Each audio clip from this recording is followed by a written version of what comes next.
Social மீடியால பரபரப்பா அங்க ஒண்ணும், இங்க ஒண்ணும் பேசிட்டு இருக்க விஷயம் என்னன்னா, தலைவர் விஜய் எலக்ஷன்ல நிக்க மாட்டாரு அப்படிங்கிற மாரி ஒரு நியூஸ் பரவிட்டு இருக்கு.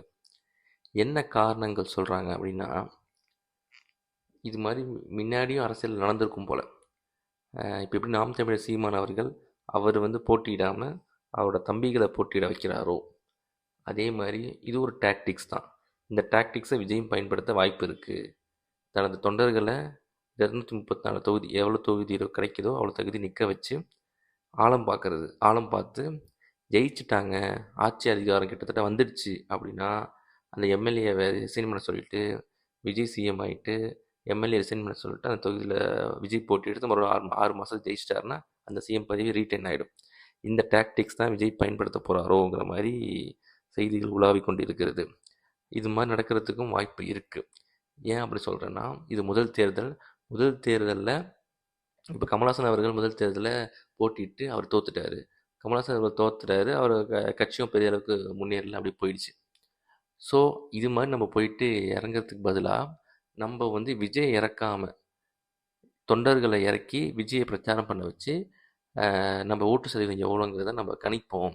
அதை கணிக்கிறது மூலமாக ஓட்டு எவ்வளோ விழுவுது, எந்தெந்த தொகுதியெலாம் கைப்பற்றுறோன்னு பார்த்துட்டு நிறையா தொகுதி கைப்பற்றுற மாதிரி சுச்சுவேஷன் இருந்துச்சு அப்படின்னா ஆட்டோமேட்டிக்காக ஒன்றும் பிரச்சனை இல்லை. விஜய் சிஎம் ஆக்கிறதுனால சிஎம் ஆக்கிட்டு 6 மாதத்துக்குள்ளே இடைத்தேர்தல் வச்சு நம்ம வந்து மறுபடியும் விஜயை வந்து எம்எல்ஏ சீட் எடுக்க வச்சிடலாம் அப்படிங்கிற மாதிரி ஒரு யோசனைகளில் போயிட்டு இருக்கிறதா தகவல் வந்துகிட்டு இருக்கு.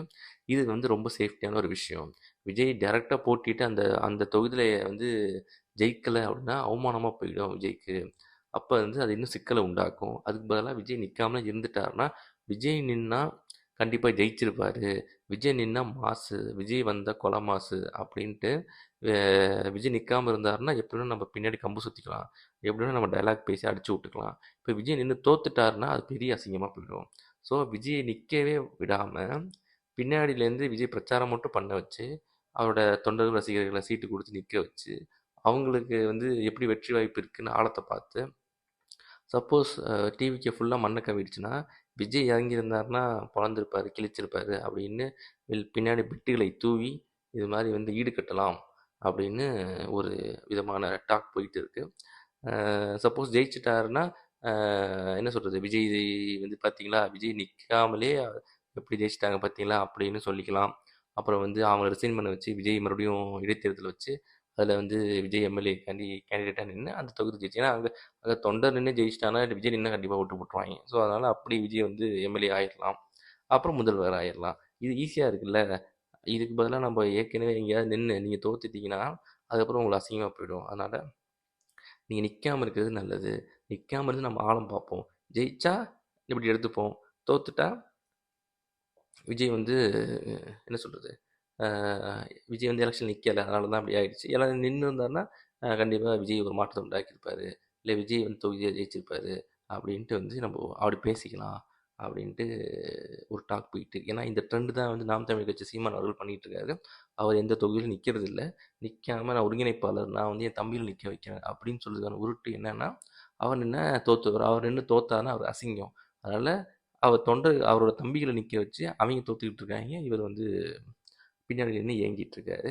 ஸோ அப்படி அரசியல் பண்ணிகிட்டு இருக்காரு அவர். அந்த அரசியல் ஃபார்மெட்டை நம்மளும் போயிடலாம் தாவேக்கா. அது கொஞ்சம் சேஃப்டியான அரசியல் ஃபார்மெட்டு.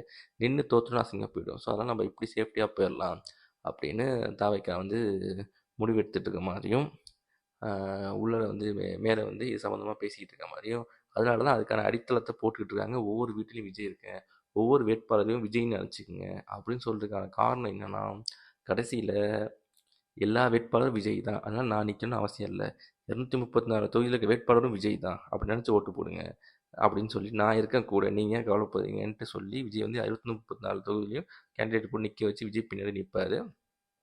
சப்போஸ் ஜெயிச்சு பெரும்பான்மை வந்துச்சு அப்படின்னா விஜய் அந்த எம்எல்ஏ விஷயம் பண்ண வச்சுட்டு அவர் அந்த இடத்துல போய் நின்று அவர் சீட்டை ஜெயிச்சு மறுபடியும் சிஎம்ஆர் ரிட்டன் ஆகிப்பார். அப்படி இல்லை அப்படின்னா விஜய் வந்து நாம் தமிழ் மாதிரி சீமான் மாதிரி பின்னாடியிலேருந்து அரசியல் இயக்க ஆரம்பிச்சிருவார். எப்போ அந்த வாய்ப்பு வருதோ அப்போ மட்டும் தான் அவர் எலெக்ஷன் நிற்பார். அது வரைக்கும் விஜய் நின்னா என்ன ஆகும் தெரியுமா, விஜய் யார் தெரியுமா, விஜய் எலெக்ஷன் நின்னா எவ்வளோ ஓட்டு வாங்குவார் தெரியுமா அப்படின்னு ஒரு பிம்பத்தை கட்டமைச்சு போகலான்னு முடிவு பண்ணியிருக்காங்க. ஏற்கனவே அந்த பிம்பத்தை கட்டமைச்சிட்ருக்காங்க. என்ன நடக்குதுன்னு பார்ப்போம்.